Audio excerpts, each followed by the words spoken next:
Okay, this lecture is to tell you a little bit more about lysosomes and how they're formed and their relationship to endosomes.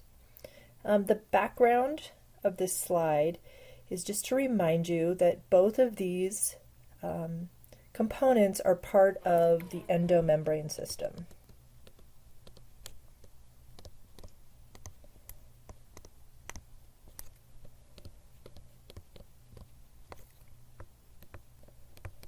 And lysosomes and endosomes are found in all eukaryotic cells, plants, animals, protists, fungi.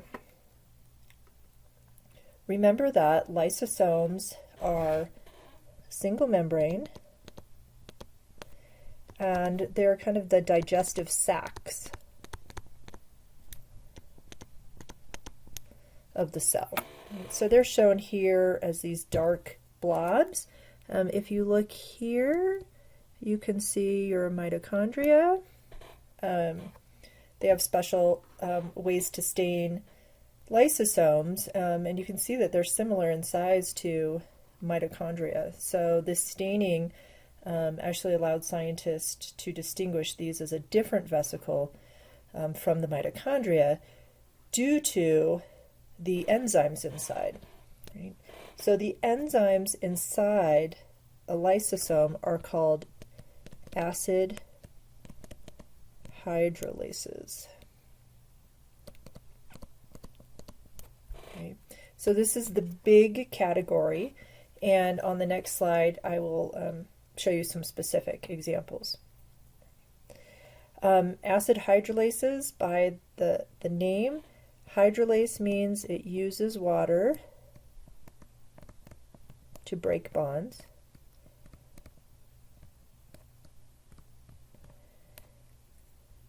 And the acid part tells you that it's only active at low pH. So the pH inside a lysosome is about between 4 and 5, and that's when these enzymes are active. So hopefully you remember from a previous class, general biology, that enzymes have very specific conditions in which they're active, and most enzymes are not active at this low pH. Most of your enzymes are active at a pH of around 7, which is your normal body pH. So these enzymes are really kind of special. Okay, so we have a single membrane. It's a phospholipid bilayer, so it's still a membrane.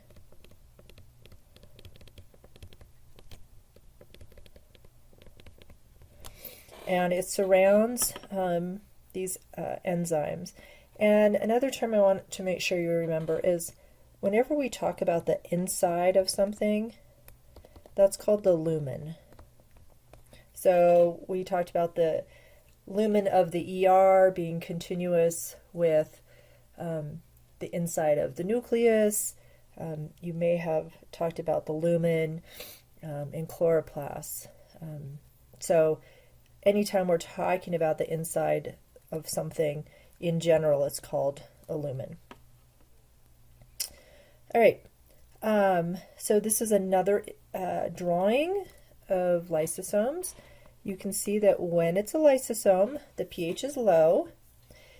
Acid hydrolases, like I said, is the big category, and specific ones are listed below. And what I want you to remember is, one, if you see a word with an ASE ending, that means it's an enzyme. And the other part of the word tells you what that enzyme works on. So a nuclease is going to work on nucleic acids. It's going to break down nucleic acids. A protease is going to break down proteins. Glycosidase, glyco, sugars. Lipase, lipids. Phosphates, sulfates, and then phospholipases you could think about as breaking down phospholipids. Now, I just told you that you have a phospholipid bilayer. And so you obviously don't want to break down your phospholipid bilayer. So inside here, inside the membrane, is lots of sugars. So we say the inside of this membrane is glycosylated. Okay. So that means it's got a carbohydrate or a sugar coating to protect the membrane from being broken down.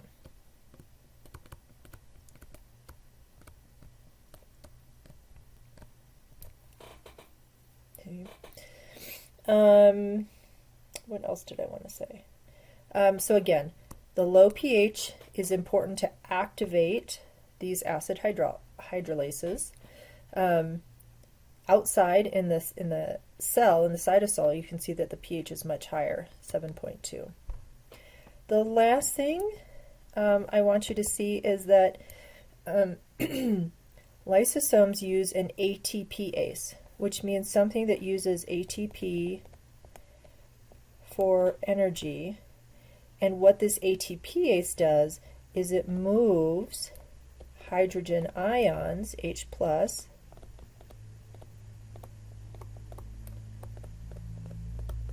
into the lysosome. So hopefully, if you remember about pH, pH is talking about the concentration of hydrogen ions. And the more hydrogen ions, the lower the pH value. So the lysosomes actually pump hydrogen ions in.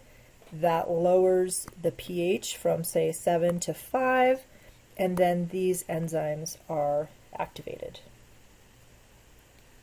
This low pH is also important as it helps denature molecules. So if you put a protein in that normally works, say, at pH 7 in a pH 5, it'll fall apart. So remember, we talked about protein structure and denaturation. So a lot of bonds will start to fall apart at low pHs. All right, so how do we get those lysosome proteins to the lysosome? And I showed this in more detail in the protein production video that went with the first part of chapter 12, sorry. Remember that lysosome proteins have a mannose. Mannose is a type of sugar, so if you see OSE, that means sugar. A mannose 6-phosphate tag. Okay. So remember, we talked about how proteins will have different tags, like a zip code, so the cell knows where they go to. So what this is showing you is that in the rough ER, you get those carbohydrates, you get those mannose added to your enzyme, your acid hydrolase, right? And then in the Golgi, the mannose is phosphorylated. So mannose 6 tells you where the phosphate goes. So phosphate, remember, is like a PO4 unit. Mannose is phosphorylated, right? And then this allows the receptor to bind it and take it to its destination, which is going to be an endosome. Okay. So when we're producing lysosomal proteins, such as acid hydrolases, remember that the protein is made on the ribosome at the rough ER. Then it gets a mannose tag in the rough ER, and it's in the lumen of the rough ER, so you can see it floating around here. So this is what we call a soluble protein. It goes from the lumen of the ER to the Golgi, where it gets its phosphate group, goes through the trans-Golgi network, and eventually is fused to an endosome. We'll talk about this more. Okay, so this diagram is trying to help you see the connection between endosomes and lysosomes. So remember that endosomes are formed by endocytosis. Okay, so we're starting here. And this is an example, these little red things are called receptors. So this is an example of receptor-mediated endocytosis.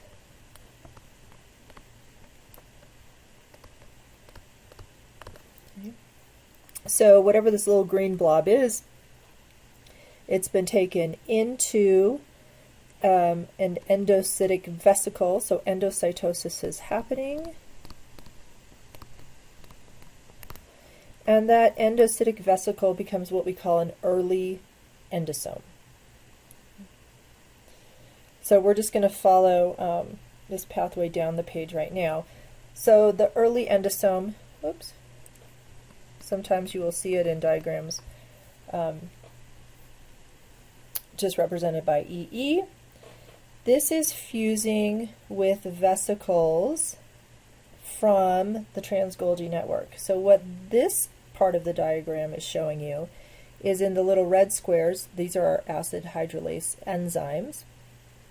You have the mannose-6 phosphate receptor, right? So if you look back here, there's a little, this is the receptor, this little blue piece.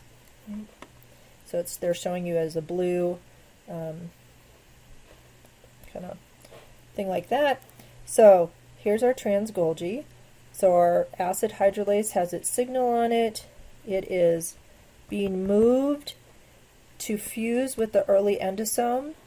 So the late endosome means that one, we've decreased the pH to about 5.5, between 6 and 5.5, and it has acid hydrolases. So we define our early endosome, and this is sometimes a LE. Early endosome is that endocytic vesicle, what's taken stuff in. Then you start adding the acid hydrolases to it, and we call it a late endosome. Then, to become a lysosome, you have to drop the pH further. So you decrease the pH to be between pH 5 to 4. Okay. Now, enzymes are activated. So now the enzymes can work on whatever these green things are that the cell took in and start digesting them. The rest of this figure is just to remind you that cells are very efficient, and so they're going to recycle receptors. So for instance, this receptor that took in these little green blobs goes back to the plasma membrane, and these receptors that brought the acid hydrolases to the endosome get recycled back to the trans-Golgi, so that they can pick up more proteins. So early endosome is what's containing the stuff brought into the cell. As it gets the acid hydrolase enzymes and it starts to drop this pH, we call it a late endosome. And as the pH drops further and the enzymes are active, that's when we call it a lysosome. So one of the diseases that your book talks about is familial hypercholesterolemia. Okay, so I want to explain one, how things normally work, and then two, what causes familial hypercholesterolemia. Okay, so here is what we call an LDL, low density lipoprotein. Okay, and this is your bad cholesterol levels if you get blood work done. They look at LDLs and HDLs. And LDLs have a very high lipid content. So, what am I going to say? So the high lipid makes them float. Think of fats float, right? And inside this LDL is a whole bunch of cholesterol, and you can see triglycerides, which are the fats we get from our food, and other lipids, right? So this little vesicle is moving around in your blood. It's produced in the liver, and you know that cholesterol is important for membranes, okay? So it's not all bad. So what happens in a lot of your cells is that they'll have an LDL receptor, right? So that just means you have something, and we're going to talk more about receptors in the last unit. But the LDL receptor means that you can do receptor-mediated endocytosis. You see your clathrin-coated vesicle, right?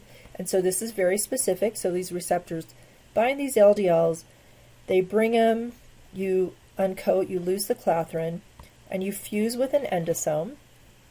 And like we talked about, then the endosome would get the acid hydrolases, enzymes, and become a lysosome. Okay, this is just showing you receptor recycling. So in this lysosome, excuse me, the lysosome can actually, these esters, these cholesterol, if you see here, it's called a esterified cholesterol. And this is more details than you need to know. But what happens, it's got a little functional unit, molecule on it. The lysosome will remove that ester. You have free cholesterol to build more membrane.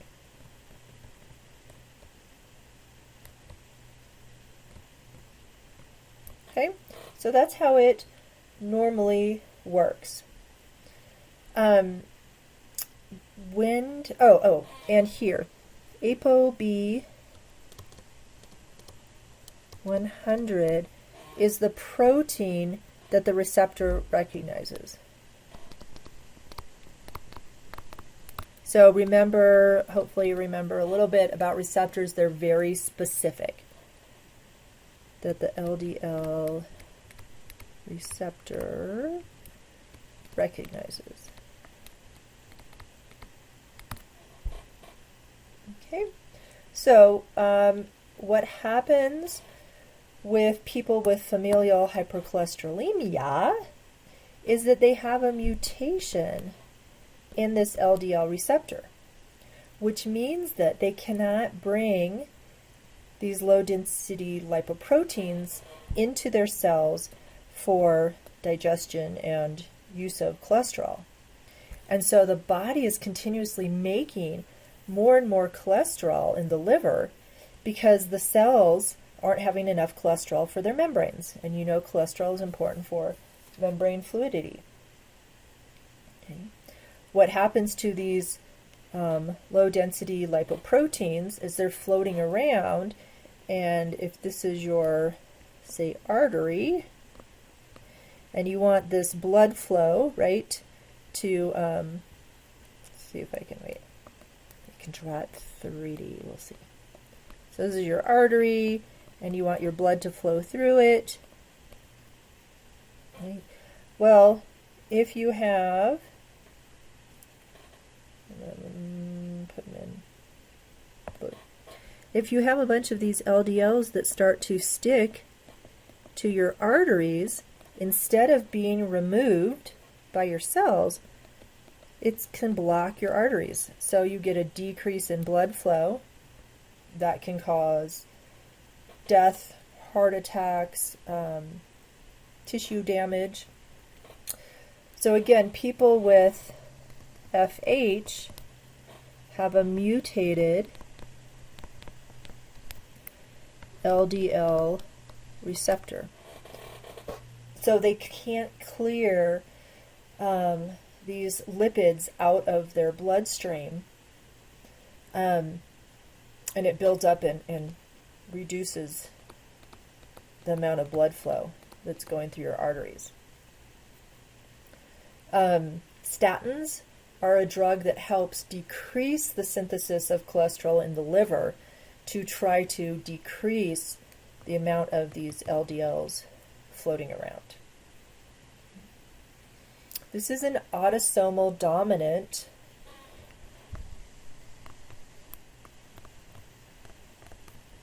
disease, which means if you get one copy of that gene from your parents, you're going to have familial hypercholesterolemia. And people have it to different levels, but people need to know they have this to really use their diet to control the levels of fats and lipids that build up in their arteries. Okay, so that has to do with lysosomes. It has to do receptor-mediated endocytosis. Good example of concepts from this chapter. Okay, a couple of concepts you may, or terms you may have been wondering about, or I want to make sure you understand the difference, is autophagy and phagocytosis. So let's start with phagocytosis. Phagocytosis is a form of endocytosis. So endocytosis is the big category. Phagocytosis is an example of it. And phago means to eat, and cytosis, take it in. So here they put in quotes food. So maybe there's some big macromolecules. Maybe there's a big glob of starch outside of the cell, and your cell wants to bring that in, break down the starch for energy. Okay. So it phagocytoses that food. It takes it in, and you've got a food vacuole, which is also an early endosome. And that's going to fuse with these acid hydrolases, your lysosomes, and digest, break down that food. Right? So you can use those nutrients. Autophagy is kind of like, well, it literally means to eat yourself, or self-eating.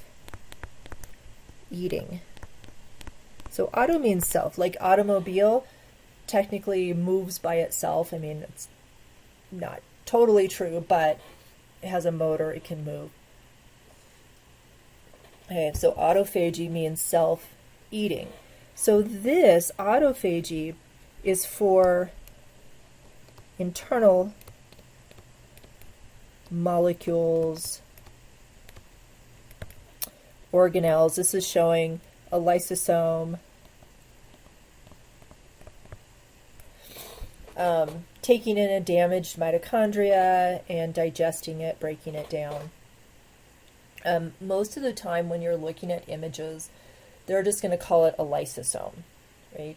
So cell biology, we take it a little bit step further so that you understand the connection between an endosome and a lysosome. But for more general, not cell biology people, they just call the lysosome when it has those acid hydrolases. So don't get worried about that.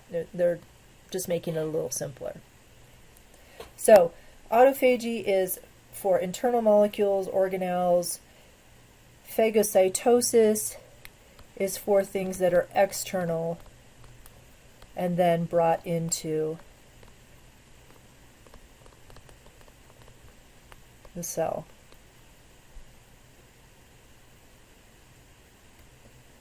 Okay. I think that's good for that one. Oh, this is another pretty cool example of autophagy. RBC stands for red blood cells. What's really interesting is a mature red blood cell whose function is to transport oxygen to your cells. It starts out as this regular cell, a reticulocyte, nucleus, mitochondria, all of that, and then it just it just removes or digests most of the intracellular content. So it gets rid of the nucleus, so denucleation. So it chews up the nucleus. Mitochondrial clearance, it digests the mitochondria.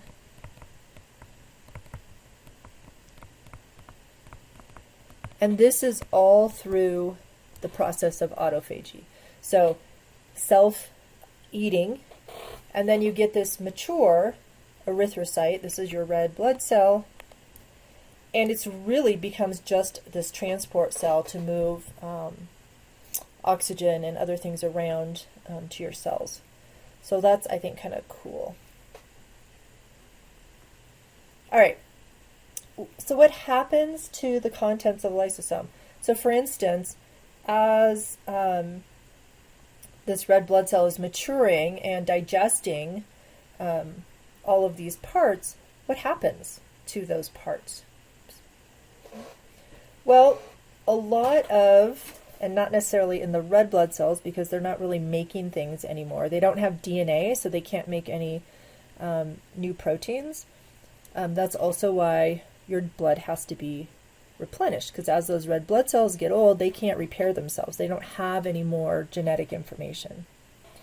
But if this was our cell, and this is our yellow is our lysosome, I just wanted to use this figure to illustrate to you that things like amino acids and sugars, and it doesn't show on here, but nucleotides, the building blocks of DNA and RNA, all those can be transported out into the cytosol, and then say the nucleotides can go back into the nucleus and be used to make more DNA or RNA. And sugars, like glucose, could go in the cytosol and start being broken down by glycolysis and eventually feed into cellular respiration. Amino acids also stay in the cytosol, are used to make new proteins. So you get a lot of recycling from the contents of a lysosome. Sometimes things are excreted, and I want to make the distinction. So secretion is molecules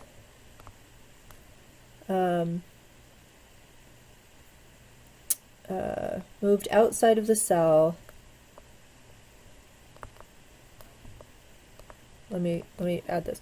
Molecules with a function move outside of the cell. Let me move my cell here. Okay. Excretion is waste molecules. I should write meter. Molecules moved out of the cell. So when we talked about exocytosis and things like B cells making antibodies, those antibodies have a function outside of the cell. So we call that secretion. If you're getting rid of waste molecules, that's excretion. And so sometimes waste molecules are moved out of the cell from the lysosome. but not always. Sometimes we have indigestible material that accumulates. Right? So just, and I apologize if I spell words wrong. I'm so dependent on spell check. So indigestible material can accumulate in a lysosome, and then it's called a residual body. And the lysosome becomes a residual body. And that is this thing here. Okay, and so it's just accumulating a bunch of junk in the cell. Cell's not getting rid of it, cell's not using it. And you can see it's a lot bigger than here's a mitochondria, here's a lysosome. And so what happens is you get this big glob of stuff, and eventually the cell will undergo apoptosis and die. So it's a sign of cell aging, because as you can imagine, the more stuff you get building up in this residual body, the longer the cell has been around, so the older the cell is. And eventually it can lead to cell death.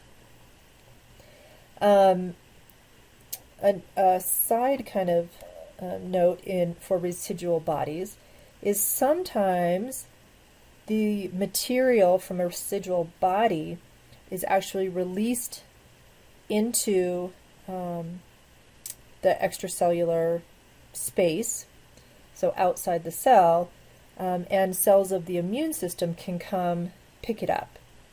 So I'm just going to write this in a different color. So if you had a cell called a neutrophil,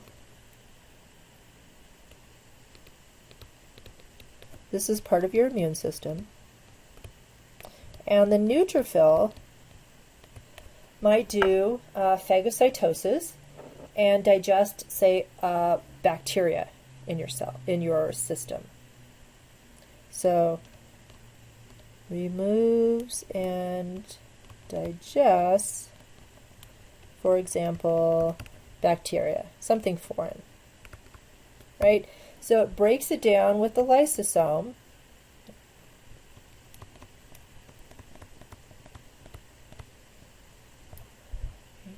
and then this stuff in the residual body is released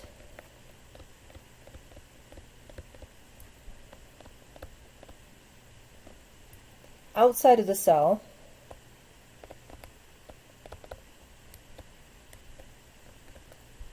and then you have different immune cells, like something called a macrophage, or you may hear this term antigen presenting cells.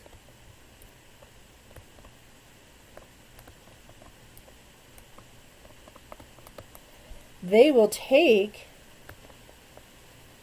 kind of this residual body contents and pick up the debris and educate the immune system. So I don't want to go into this too much. Again, more detail here than you need to know for our class, but it's kind of an interesting application. Your immune system has to be able to decide if something it runs into is foreign or it's your own, so self. And so these immune cells will tell the immune system, hey, look at this little piece of stuff. This is foreign. If you see this again, attack it. So that's what I mean by educate the immune system. So in general, in most cells, residual bodies are a sign of aging. In some, in the immune system, the contents of the residual body can help make our immune system learn what is foreign to attack in future instances. Okay. Lysosomal storage disorders or diseases. There's a bunch talked about in your book. We've already talked about Tay-Sachs, so I'm going to talk about it one more time. And then we're also going to talk about something called eye cell disease. Okay, so Tay-Sachs is what they call a lysosomal storage disorder, which means the lysosome does not function properly.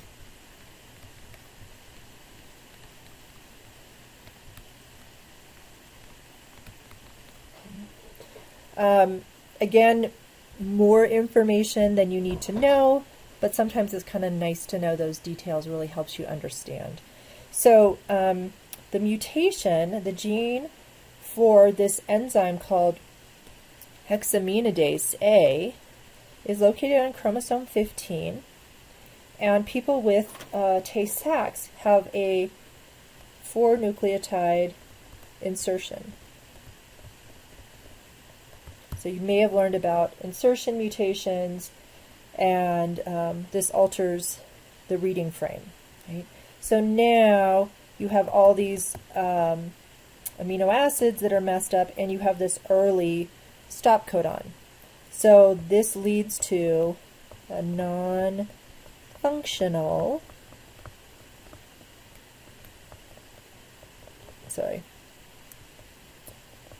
hex A protein. Hexaminidase A breaks down a specific type of fats called gangliosides. So this is a type of lipid that is abundant in the nervous system.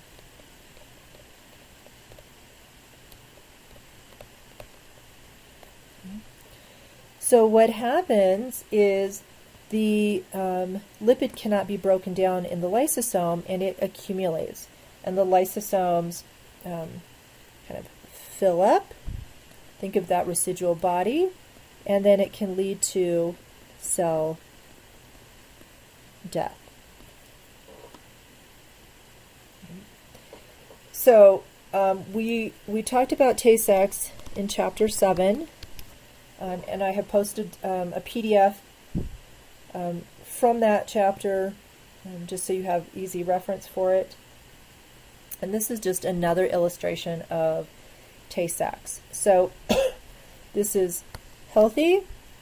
Normally you have this hex A enzyme in your lysosome, and when this specific fat called GM2 ganglioside comes in, it gets broken down.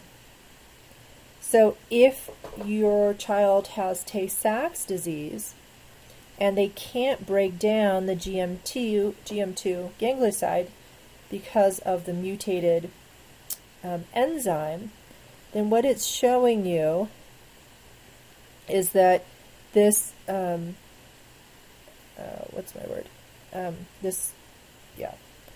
GM2, the lipid, starts to accumulate in the cell. And eventually the cell dies. So this says, in time, chokes off the cell. This leads to paralysis, mental deterioration, and usually death by the age of 4. Tay-Sachs, for those interested in genetics, is an autosomal recessive disease, which means both parents have to be carriers in order to have a 1 in 4 chance of a child with Tay-Sachs. Right? So we could call Tay-Sachs little t, and if the parents were big T, little t, and if you haven't taken genetics and don't know what I'm talking about, just don't worry about it. But both parents have to carry that allele. people with Tay-Sachs obviously don't reproduce because they usually die by the age of 4. What's really interesting is that 1 in 30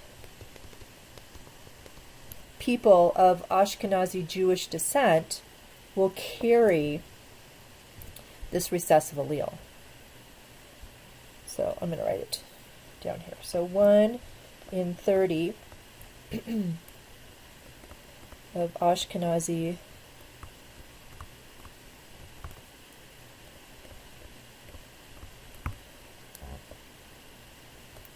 Jewish descent carry this allele. It's 1 in 300 for the rest of the population. So if 2 people know that they have Ashkenazi Jewish relative, what am I trying to say? Descent, Ashkenazi Jewish genes, I guess, which I personally do, and you marry or you're going to have a child with someone else with that same kind of family background, you might want to get checked to see if you are both carriers. Because if you are, you have a 1 in 4 chance of having a child with Tay-Sachs. Okay. All right. The last disease I want to talk about is eye cell. And this was from chapter 4. And again, I've posted PDFs so you can have easy access to this disease. Eye cell, the I stands for inclusions, which is really similar to everything we've been talking about. It's basically macromolecules trapped in the lysosome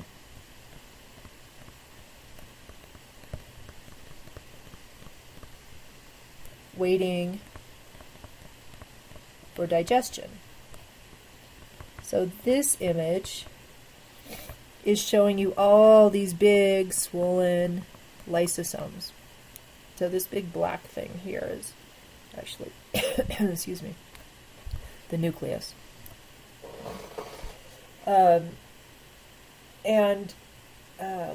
What's happening here, the disease is caused by a deficient phosphotransferase enzyme. Whoops. Sorry. Deficient, excuse me, phosphotransferase.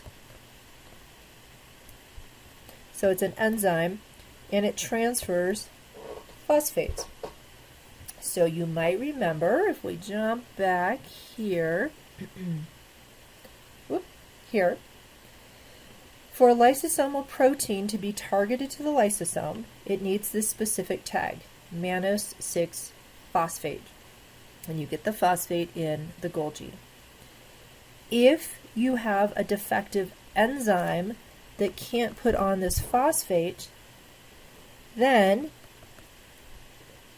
the lysosome receptor cannot bind, and the protein does not go to the lysosomes. So what's happening in eye cell disease is that it makes, let's say the mannose 6-phosphate tag is not made.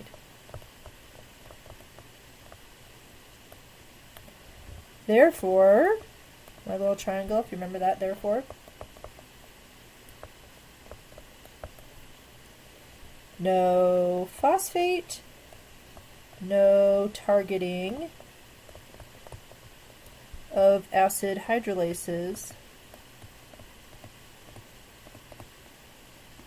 to the lysosome. Okay.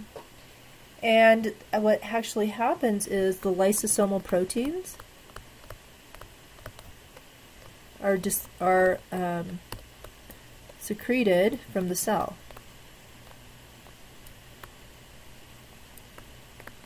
Okay. So let's go up here one more time. So they are made, and then they don't have the tag. So these poor little proteins without the tag, or just the mannose, they just get sent out of the cell. The cell doesn't know what to do with it. It doesn't have the right tag. It doesn't know where it should go. If someone has eye cell disease, it is usually death by age 7.